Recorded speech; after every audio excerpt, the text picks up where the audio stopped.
Though the heaviness is no longer there, that doesn't mean that you no longer have sad moments and discouraging moments. We continue to grieve throughout our lives. Whenever there's a change in any of our relationships, for whatever reason, we grieve. And every time we experience loss of any kind, we grieve.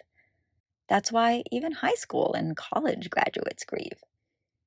While experiencing the joy and the rewarding satisfaction of their hard work, commitment to their studies, and celebrating how they moved forward in spite of the many, many challenges they faced, well, they're now setting out into the unknown, possibly moving away from home, moving to a new place, leaving behind friends, family, roommates, teachers, mentors, professors, part-time jobs, leaving behind everything that was once so familiar. It's a huge grieving experience, and yet it can seem very confusing to be having these conflicting feelings at such a joyous season of their lives. Sometimes both graduates as well as people around them have a hard time grasping the mixed emotions they're experiencing. Yes, so many common life experiences are actually grieving experiences. We just haven't always felt like we were allowed to feel those mixed feelings. What's happening is that you're no longer running away from those painful emotions. You're sitting with them. You've learned how to feel those feelings so you can heal. You're honoring your grief, which gives you the ability to return to the full range of human emotions without getting stuck in one or two emotions. Remember, others are not responsible for how you're feeling, and you are not responsible for how others are feeling.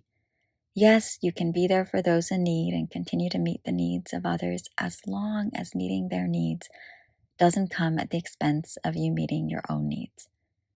Though you will continue to care deeply for others and consider their needs, now what's changed within you is that you also consider your own needs too.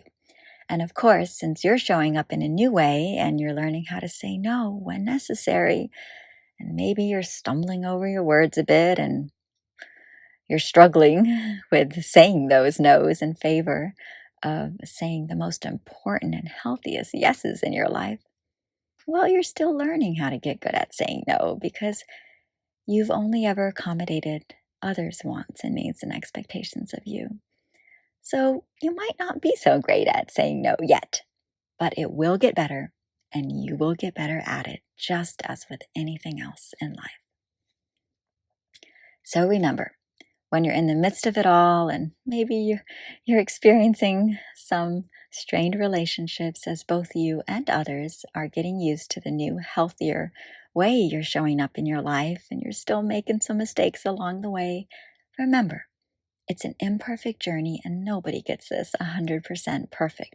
You can still be a compassionate listener to others without hollowing yourself out, without hiding your own radiance in order for others in your presence to feel more comfortable. Doing that isn't authenticity. Doing that isn't healthy and will only cause an inner conflict within you if you don't allow what's changed within you and what's been healed within you to now be seen outwardly as well. Yes, that may feel really awkward and uncomfortable and scary, and maybe some people won't like you anymore. Yikes! That sounds like the worst thing ever for a recovering people pleaser, since you just want to be in harmony with everyone and share warm, loving connections with everyone, and you want those around you to feel happy. I'm telling you that you can do this, one day at a time, one moment at a time, one conversation at a time, one call at a time, one text message at a time, one email at a time. And when you make mistakes along the way, you can learn from those mistakes. And you can grow through those mistakes and celebrate that you don't have to make that same mistake again, nor will you have to learn that same lesson over and over. I know that all of this can seem pretty daunting, so make sure that you stay committed to having a few really, really healthy self-care practices that keep you grounded and connected, and that you surround yourself with those who love to see your growth and progress in this new, healthier chapter of your life.